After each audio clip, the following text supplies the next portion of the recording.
What's up, everyone? John Rettinger from TechnoBuffalo here. Over the years that I've been reviewing smartphones, I've seen quite a few, and there haven't been that many that have something new and unique that I have yet to experience. Well, the Samsung Galaxy Beam has just that. It's got a Pico projector built in here. It's a 15 lumen job that can project up to a 50-inch screen. How does that translate on a phone? Does it make it super thick and hard to use?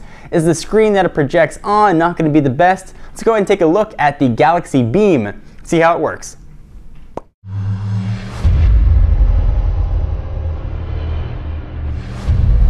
Alright, so here is the Galaxy Beam. Light up and share. There's a picture of the phone with the aforementioned Beam part of the Galaxy. It's got a Pico projector built in. We'll talk about that guy in a few minutes.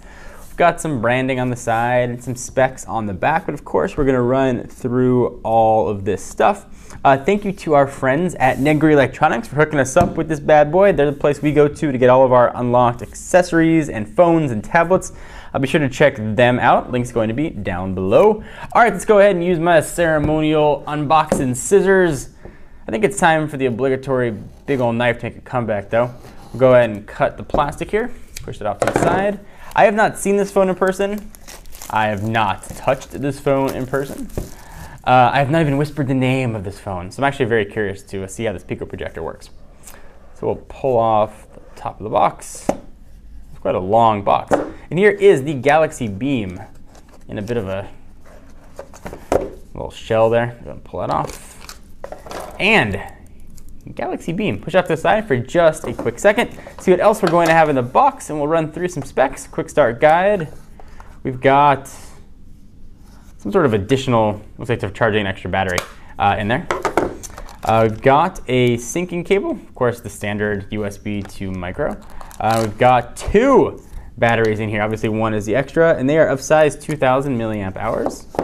Got a wall charger, little ear gels, and we've got a microphone and headset with obviously the built-in microphone in there. So headset with microphone, rather. So push all that off to the side. Let's go ahead and run through the specs here of the Galaxy Beam.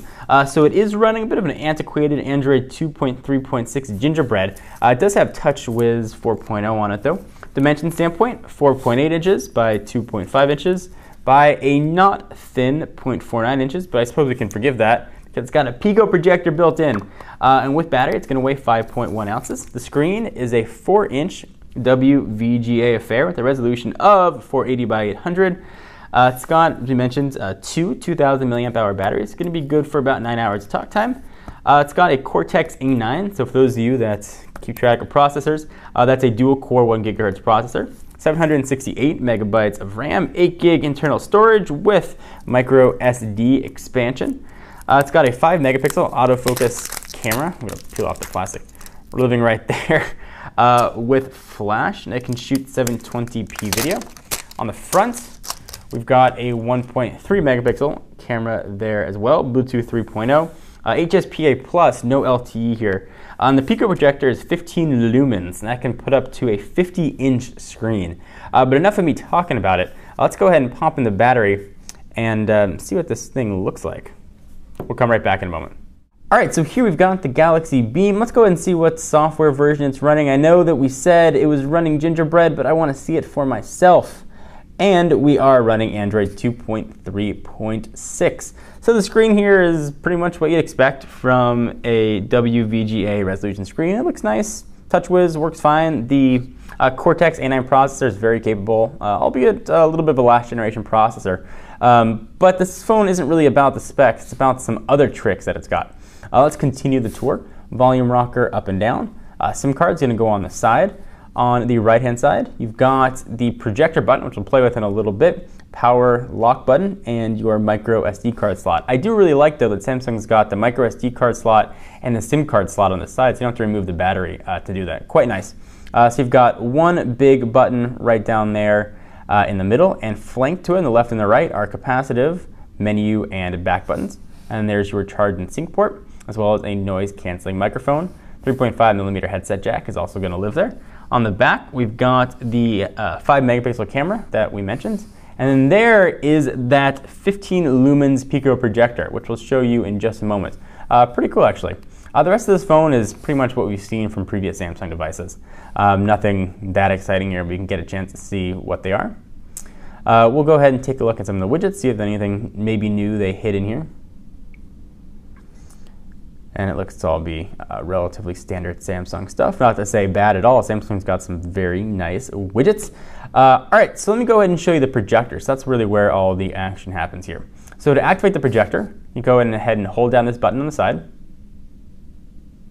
Projector kicks on. You've got some options here. You can adjust the focus. You can either use this slider or the volume. You can rotate it, portrait or landscape, and quick pad will let you actually write on the screen. So this is what the options look like, and if you hit OK there, you actually get a few other options. You go into projector, ambience mode, torch light. You can make it into a giant flashlight, and do all kinds of other sort of cool stuff with it. Let me go ahead and show you what the projector actually looks like, since that's the big deal with the Galaxy Beam and probably one of the main things you might be thinking of when you want to pick one of these guys up. All right, so we held down the projector button and now we see a projector option. This is what I just showed you a minute ago. You can adjust focus, rotate, quick pad. We'll go ahead and hit OK. And this is going to pretty much show you exactly what's on your screen. So if you hit home, you can go ahead and navigate just through your phone as you would anywhere else. If we go back to the projector, we'll go ahead and select that. We'll go ahead and go back to focus and rotation. Let's go ahead and rotate this guy. Let's see how it looks like when it's playing a video. We'll jump into YouTube here. We'll go to Applications, YouTube. We already have a Techno Buffalo video here already queued up. We'll go ahead and play on it.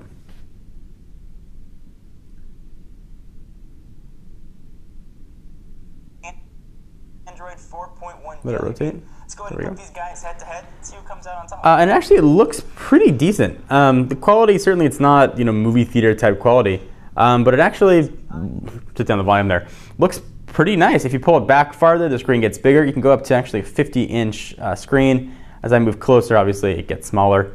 And you can adjust focus as you go. You can just put it on the desk and play. So if you're recording a home movie, video your kids, or someone's recital, you just want to show something up on a wall, it's actually a pretty cool little thing to show here. But playing video isn't the only thing that this guy does. Let me go ahead and show you some of the other features. So I'll go ahead and pause this video. Pause. Go ahead and go home. Turn the rotation back to regular. Looks like it already did that. And you can actually draw right on the screen as well. So go ahead and go to projector options. We'll go ahead and take a look at focus and rotation. Hit OK. And we've got some other cool stuff here. So we can go to quick pad. You can actually draw right on the screen if it's something that you want to let people know. So you can go to either get a pointer. You can actually use almost like a mouse cursor around there. You can see that. Hopefully you can see that moving. We can also go to pen. We can actually write right on here. Hi, smiley face. Because you want to draw notes, and you can pick the color. Of course, we'll erase all that stuff. But just some neat sort of tweaks that this has here. Stuff that you don't might miss some. Yeah. Just some neat tweaks that this thing has here, and stuff you might not necessarily expect from a phone. Playing with a Pico projector is kind of neat, especially one this size. It's a relatively thin phone. Compare it to sizes of phones maybe from about a year and a half ago, but this guy's rocking a 15 lumen projector, so pretty cool overall. Anyway guys, what do you guys think of the Samsung Galaxy Beam? Love to hear your thoughts, something you might consider, not consider, and why. I'm John Rettinger from Techno Buffalo, and I will beam you in the next video. Bye-bye.